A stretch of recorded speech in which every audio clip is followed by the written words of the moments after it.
வணக்கம் நண்பர்களே, welcome to my channel let's play fantasy. இன்னைக்கு நம்ம என்ன மேட்சுக்கான ப்ரெடிக்ஷன் பார்க்க போறோம்னா, பிபிஎல்ல 37வது மேட்சான சிட்னி தண்டருக்கும் அடிலேட் ஸ்ட்ரைக்கர்ஸ்க்குமான ப்ரெடிக்ஷன் தான் பார்க்க போறோம்.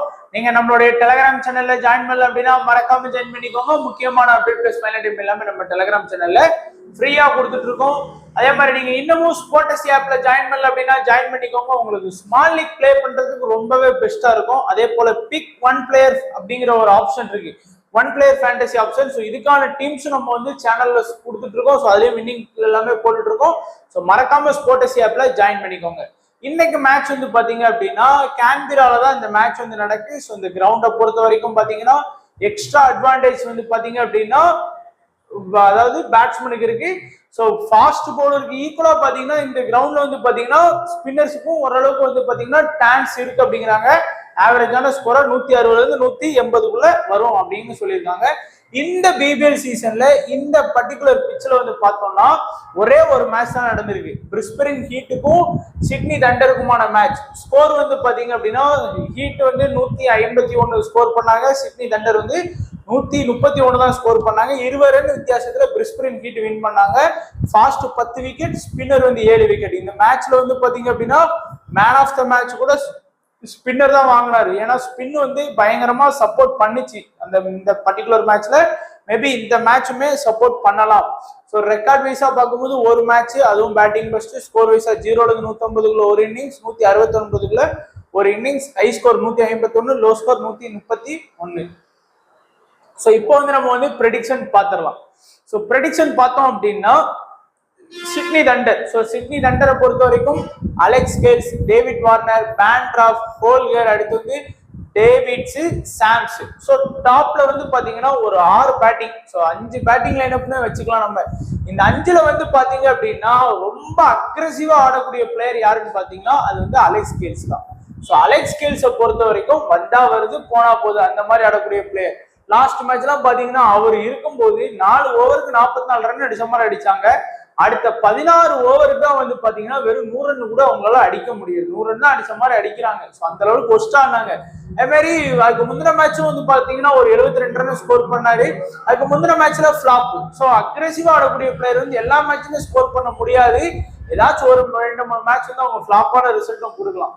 அடுத்து டேவிட் வார்னர் டெஸ்ட்ல இருந்து ரிட்டையர்ட் ஆகி நேத்து வந்து ஒரு டெஸ்ட் மேட்ச் ஆடினாரு சிட்னி சிக்ஸர்ஸுக்காக இன்ஸ்டா. ஸோ கொஞ்சம் அதிரடியா விளையாண்டுருந்தா நேற்று சிட்னி தண்டர் வந்து வின் பண்ணியிருப்பாங்க. ஸோ இந்த பிபிஎல்ல வந்து பாத்தீங்கன்னா டேபிள் டாப்பர்ல வந்து பாத்தீங்கன்னா நல்ல ஒரு போட்டி இருந்திருக்கும். ஸோ அதுக்கு எடுத்துட்டு வார்னர் அப்படிங்கிற மாதிரி தோணுது. 38 பால்லயோ 35 பால்லயோ தான் 47 ரன் கிட்ட ஸ்கோர் பண்ணாரு. அடுத்து பேண்ட்ராஃப் பொறுத்த வரைக்கும் ரீசெண்டா, அதாவது முதல்ல கொஞ்சம் நல்லா ஸ்கோர் பண்ணாரு. ஒரு 4 மேட்ச் 25, 74, 30, 46, அடுத்து 21, 12, 2 சொல்லி ரொம்பவே கம்மியா தான் ஸ்கோர் பண்றாரு. ஹோல்கர் இந்த சீசன் வந்து பாத்தீங்கன்னா பெருசா ஒன்னும் சொல்ற மாதிரி இல்ல. ஒரே ஒரு மேட்ச் மட்டும் 27 ரன் அடிச்சாரு. டேவிட்ஸ் ஆவரேஜா ஆடக்கூடிய பிளேயர், 15, 20, 23, 23, 32, 35 ஆடக்கூடிய player. Sams batting plus bowling இருக்கக்கூடிய ஒரு பிளேயர்.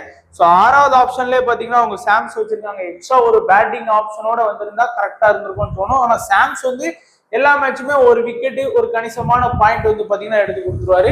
அடுத்து கிரீனும் பாத்தீங்கன்னா ஓரளவுக்கு பாத்தீங்கன்னா நல்ல பவுலர் தான். 4 ஓவர் கம்ப்ளீட்டா பவுலிங் பண்ணக்கூடிய பவுலர். ஒரு மேட்ச் விட்டு ஒரு மேட்ச் விக்கெட் அந்த மாதிரி வந்து எடுத்து கொடுத்துட்டு இருக்காரு. கிரே வந்து பாத்தீங்கன்னா லாஸ்ட் மேட்ச் தான் இதானாரு, உள்ள இறக்குனாங்க. ஸோ ஒரு விக்கெட் வந்து ஸ்கோர் பண்ணியிருக்காரு. மெக்காண்டர் வந்து முதல்ல வந்து பாத்தீங்கன்னா சரியா பெர்ஃபார்ம் பண்ணல முதல் 4 மேட்ச். அடுத்த 3 மேட்ச் வந்து பாத்தீங்கன்னா 5 விக்கெட் வந்து ஸ்கோர் பண்ணி கொடுத்திருக்காரு. முதல் 4 மேட்ச்ல 0 விக்கெட், அடுத்த 3 மேட்ச்லயே 5 விக்கெட் எடுத்திருக்காரு. ஆட்சர் வந்து பார்த்தோம்னா ஒரு விக்கெட் வந்து லாஸ்ட் மேட்ச்ல ஸ்கோர் பண்ணி கொடுத்தாரு. ஷாங்கா விக்கெட் டேக்கிங் பவுலர் தான். எல்லா மேட்சுமே பாத்தீங்கன்னா ஆல்மோஸ்ட் ஓரளவுக்கு அவரால் ஏண்டது அந்த டீமுக்கு வந்து பண்ணி கொடுத்துட்டு இருக்காரு. நல்ல ஒரு மெயின் ஸ்பின்னர், ஸ்பின்னுக்கு சப்போர்ட் பண்ணுங்கிறதுனால மேபி இந்த அவருக்கு வந்து அந்த ஹெல்ப் கிடைச்சதுன்னா நல்ல விக்கெட் ஸ்கோர் பண்றதுக்கான வாய்ப்பு இருக்கும். இம்பார்ட்டன்ஸ் வைஸா பாத்தீங்கன்னா சாம்ஸு, வார்னரு, ஹேல்ஸு, மெக்காண்ட்ரூ, அதுக்கு அடுத்து வந்து பாத்தீங்கன்னா பேண்ட்ராஃப். இந்த 5 பேருக்குமே நீங்க வந்து கொஞ்சம் ஃபோக்கஸ் பண்ணிக்கோங்க. ஷாங்காக்குமே வந்து பாத்தீங்கன்னா நீங்க தாராளமா ஃபோக்கஸ் பண்ணலாம்.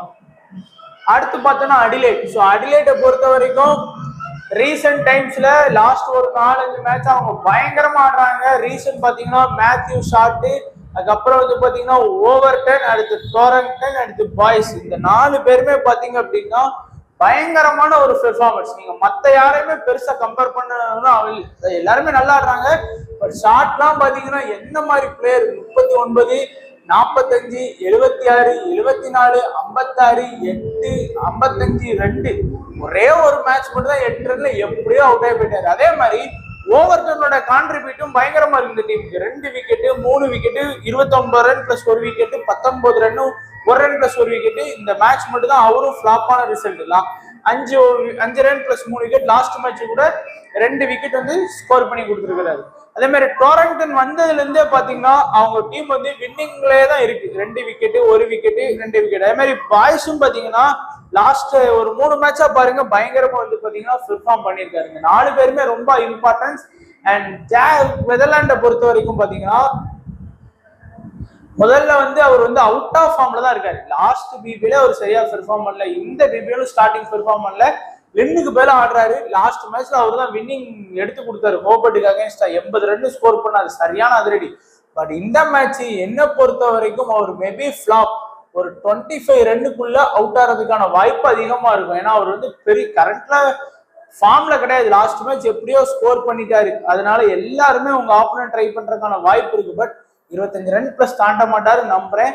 அதனால நம்ம வந்து பாத்தீங்கன்னா ஒன்னு ஆடம் ஹவுஸ் இல்லைன்னா தாமஸ் கெல்லி, இந்த 2 பேர்ல யாருக்காச்சும் ஒருத்தரை வந்து ஃபோக்கஸ் பண்ணுங்க. உங்க ஆப்போனன்ட் வந்து நெதர்லாந்தோட வந்திருந்தா நம்ம ஆடம் ஹவுஸோட போனோம் அப்படின்னா வின் பண்ணலாம். அது மாதிரி ஷாட்டும் வந்து பாத்தீங்கன்னா டி ஷாட்டும் ஓரளவுக்கு ஓகே அப்படிங்கிற மாதிரி தான் எல்லா இன்னிங்ஸுமே ஆடி கொடுத்துட்டு இருக்கிறாரு. சில டைம்ல பவுலிங் எடுப்பாரு, அது ரொம்ப ரேர் தான். இந்த சீசன்ல மொத்தத்துல 2 ஓவர் தான் பவுலிங் பண்ணி இருக்கிறாரு. ஸோ இப்போ வந்து சேஃபான ஸ்மால் லீக் டீம் பார்த்தீங்க அப்படின்னா உங்களுக்கே தெரியும். ஸோ நம்ம டீம் பார்த்தீங்கன்னா பேண்ட்ராஃப், Warner, ஹேல்ஸு, ஆடங்கோஸ், Overton, shot, மெகாண்ட்ரோ, பைனே, கிரீனி, Sams, shot. இதுல வந்து மோஸ்ட் எல்லாருமே கேப்டன் வந்து பாத்தீங்கன்னா ஷாட்டு தான். 100 பேர் விளாண்டான்னா ஏற்கனவே சொன்ன மாதிரி தான் 99 பேர் வந்து கேப்டன். ஸோ கேப்டன் ஸ்லாட் முடிஞ்சு. வைஸ் கேப்டன் பாத்தீங்கன்னா 2 ரிஸ்கான ஆப்ஷன் இருக்கு இன்னைக்கு. வந்து 2 விதமா உங்க ஆப்போனன்ட் போவாங்க. ஒன்னு வந்து டேனியல் சாம்ஸுக்கு வைஸ் கேப்டன் போவாங்க, இன்னொன்னு வந்து ஓவர்டனுக்கு வந்து வைஸ் கேப்டனா போவாங்க. என்ன பொறுத்த வரைக்கும் இந்த மேட்ச்ல வந்து பேட்டிங், அதாவது பேட்டிங் ஃபர்ஸ்டா பேட்டிங் செகண்டா அப்படின்னு பார்த்துட்டு வந்து பாத்தீங்கன்னா நீங்க கேப்டன் வைஸ் கேப்டன் சூஸ் பண்ணீங்கன்னா இன்னமும் பெட்டரா இருக்கும்னு தோணுது. பட் 2 பேருமே சேமா தான் நல்லா பெர்ஃபார்ம் பண்ணிட்டு இருக்காங்க ரீசெண்ட் டைம்ஸ்ல. பட் ஓவர்டனோட பெர்ஃபார்மன்ஸ் சொல்ற லெவலை விட பயங்கரமாவே இருக்கு. ஸோ அதனால ஒரு இப்போ 100 பேர் இருக்காங்க அப்படின்னா ஒரு 75% வந்து ஓவர்டனுக்கும், ஒரு 25% தான் வந்து பாத்தீங்கன்னா டேனியல் சாம்ஸுக்கும் போவாங்க. ரிஸ்கா போகணும்னு நினைக்கிறவங்க வார்னர், பேண்ட்ராஃப், ஆடம் ஹவுஸ் கூட ரிஸ்கான கேப்டன் வைஸ் கேப்டனா நீங்க வந்து ஈஸியா அட்லீஸ்ட் ஃபோக்கஸ் பண்ணி பார்க்கலாம். ஸோ இதுதான் நண்பா நம்மளுடைய ப்ரெடிக்ஷன் ஃபார் சிட்னி தண்டருக்கும் அடிலேட் ஸ்ட்ரைக்கர்ஸுக்குமான ப்ரெடிக்ஷன். ஸோ வீடியோ கண்டிப்பா பிடிச்சிருக்குன்னு நினைக்கிறேன். பிடிச்சிருந்தா லைக் பண்ணுங்க, உங்க ஃப்ரெண்ட்ஸுக்கு ஷேர் பண்ணுங்க.